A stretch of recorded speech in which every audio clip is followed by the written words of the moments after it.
জয় গুরুদেব, জয় গুরুদেব, জয় তীর্থ মহারাজ, জয় গুরুদেব, তীর্থ গোস্বামী মহারাজ, জয় গুরুদেব, জয় গুরুদেব, জয় গুরুদেব, শ্রীল নারায়ণ গোস্বামী মহারাজ, জয় গুরুদেব, জয় গুরুদেব, শিল বামন গোস্বামী মহারাজ, গুরুদেব, জয় শিল স্বামী মহারাজ, জয় কেশব গোস্বামী মহারাজ, জয় গুরু পরম্পরা, শিল সরস্বতী গোস্বামী প্রভুপাদ মোদের গুরু পরম্পরা। জয় গুরুদেব, জয় গুরুদেব, জয় গুরুদেব, জয় গুরুদেব। গুরুদেবের চরণে দণ্ডবত প্রণতি নিবেদন করি। গুরু পরম্পরায় সমস্ত চরণে, সকল চরণে আমার সশ্রদ্ধ প্রণতি নিবেদন করি। উপস্থিত গৌর ভক্তবৃন্দ, পূজনীয় বৈষ্ণবমণ্ডলী, মাতৃমণ্ডলী, সকল চরণে আমি আমার এই দাস অদমের প্রণতি নিবেদন করছি। আপনারা আমার প্রণাম গ্রহণ করুন, আমাকে আশীর্বাদ করুন। আজকের আমরা শুনব কামিকা একাদশী।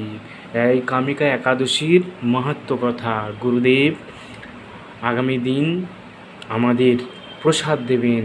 গুরুদেবের একটা মহোৎসবের দিন, কামিকা একাদশীর ঠিক পরের দিনে। তাই আমাদের জীবনে সর্বশ্রেষ্ঠ হলো কামিকা দ্বাদশী। জয় গুরুদেব,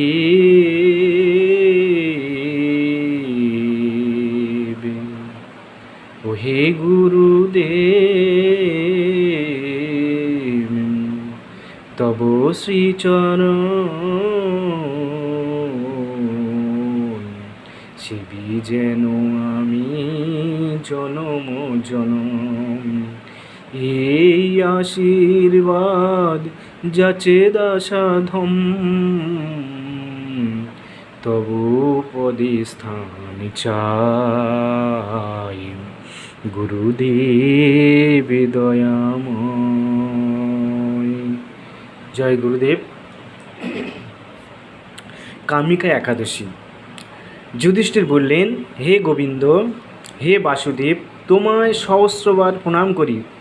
শ্রাবণ মাসের কৃষ্ণপক্ষে একাদশীর নাম কি এবং কাহার মাহাত্ম্যই, তার মাহাত্ম্যই যদি কি সবিস্তারে বর্ণনা করুন, আমি শুনতে খুবই আগ্রহী। ইহা শুনিবার জন্য আমার বড় কৌতূহল জন্মেছে।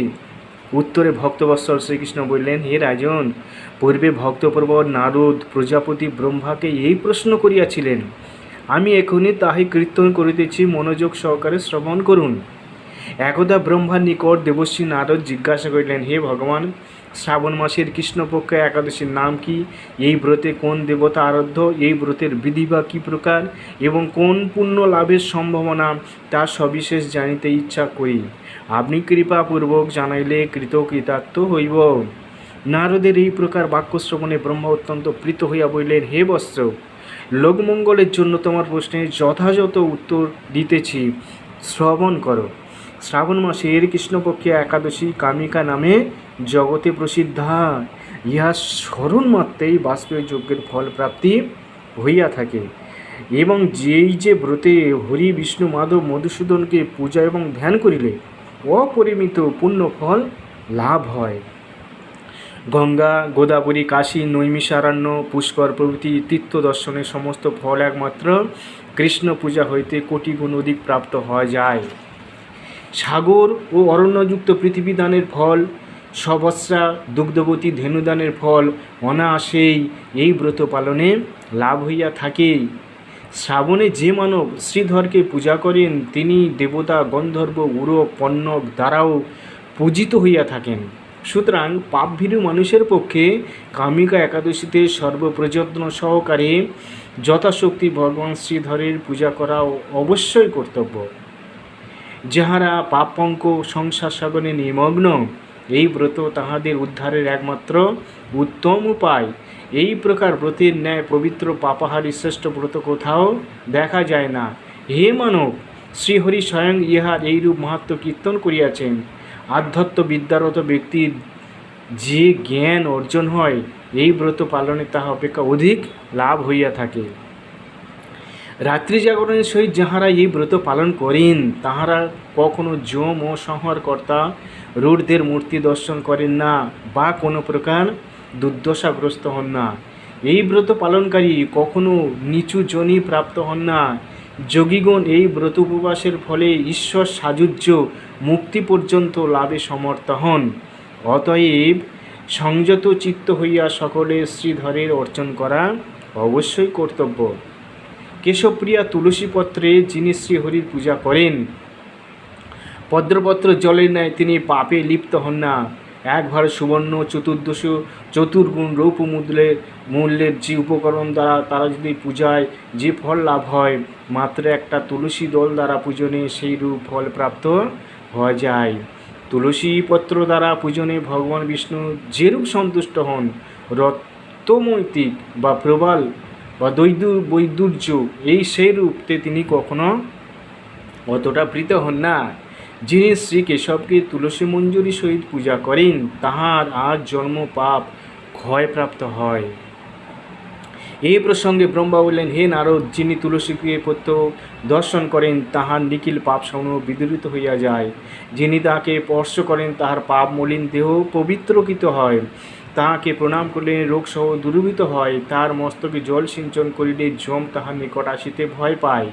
শ্রী হরিচরণে তুলসী অর্পিত হইলে ভগবৎ সান্নিধ্য লাভ হয় এবং বিমুক্তি ও ভক্তি ফল প্রাপ্তি হয়। অতএব হে কৃষ্ণ ভক্তি প্রদায়িনী, তোমায় প্রণাম করি। যে ব্যক্তি হরিবাসরে ভগবানের সম্মুখে দীপদান করেন, চিত্রগুপ্ত তাহার পুণ্যের সংখ্যা গণনা করিতে পারে না এবং তাহার স্বর্গস্থ পিতৃপুরুষগণ দেবতাগণ সহ সম্যক রূপে তৃপ্ত হন। তিল তৈল বা ঘৃত তৈল দীপদানের ফলে সেই ব্যক্তি শতকোটি দ্বীপে পূজিত হইয়া সর্বলোকে গমনাগমন করেন। শ্রীকৃষ্ণ বললেন, হে রাজন, আমি আপনার নিকট সর্বপাতক হারিণী কামিকার মাহাত্ম্য বর্ণন করিলাম। অতএব যিনি ব্রহ্মহত্যা, ভ্রূণ হত্যা, পাপ বিনাশিনী, বৈষ্ণব স্থান প্রদায়িনী ও মহাপুণ্য ফলপ্রদা কামিকা একাদশী ব্রত পালন করিবেন, তাহার মাহাত্ম্য শ্রদ্ধা সহকারে শ্রবণ করেন বা তিনি সর্বপাপ বিমুক্ত হইয়া বিষ্ণুলোকে গমন করেন। জয় গুরুদেব, জয় গুরুদেব, জয় হরিবাসর, জয় হরিবাসর, জয় গুরুদেব, জয় গুরুদেব, জয় নবদ্বীপ ধাম, জয় গুরুদেব, জয় বৃন্দাবন ধাম, জয় গুরুদেব, অনন্ত কোটি বৈষ্ণব, জয় গুরুদেব, জয় গুরুদেব, জয় গুরুদেব, জয় গুরুদেব, জয় গুরুদেব, জয় রাধা মাধব, জয় রাধা মাধব, রাধা মাধব, জয় শ্রী রাধে,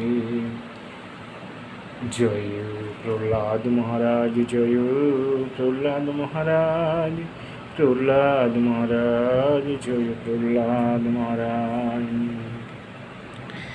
জয় নৃসিংহদেব, জয় নৃসিংহদেব, নৃসিংহদেব, জয় নৃসিংহদেব, জয় প্রহ্লাদ মহারাজ, জয় প্রহ্লাদ মহারাজ, প্রহ্লাদ মহারাজ, জয় গুরুদেব, গুরুদেব, জয় গুরুদেব, পতিত পাবন শিল গুরুদেব, জয় লক্ষ্মী সিংহদেব, জয় লক্ষ্মী সিংহদেব, লক্ষ্মী সিংহদেব, জয় লক্ষ্মী সিংহদেব।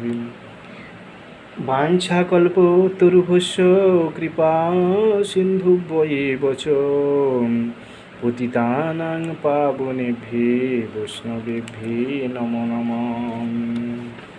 বাঞ্ছা কল্প তরুভস্য কৃপা সিন্ধুভ্যেব চ পতিতানাং পাবনেভ্যো বৈষ্ণবেভ্যো নমো নমঃ। জয় গুরুদেব, জয় গুরুদেব, পতিত পাবন শিল গুরুদেব, জয় গুরুদেব,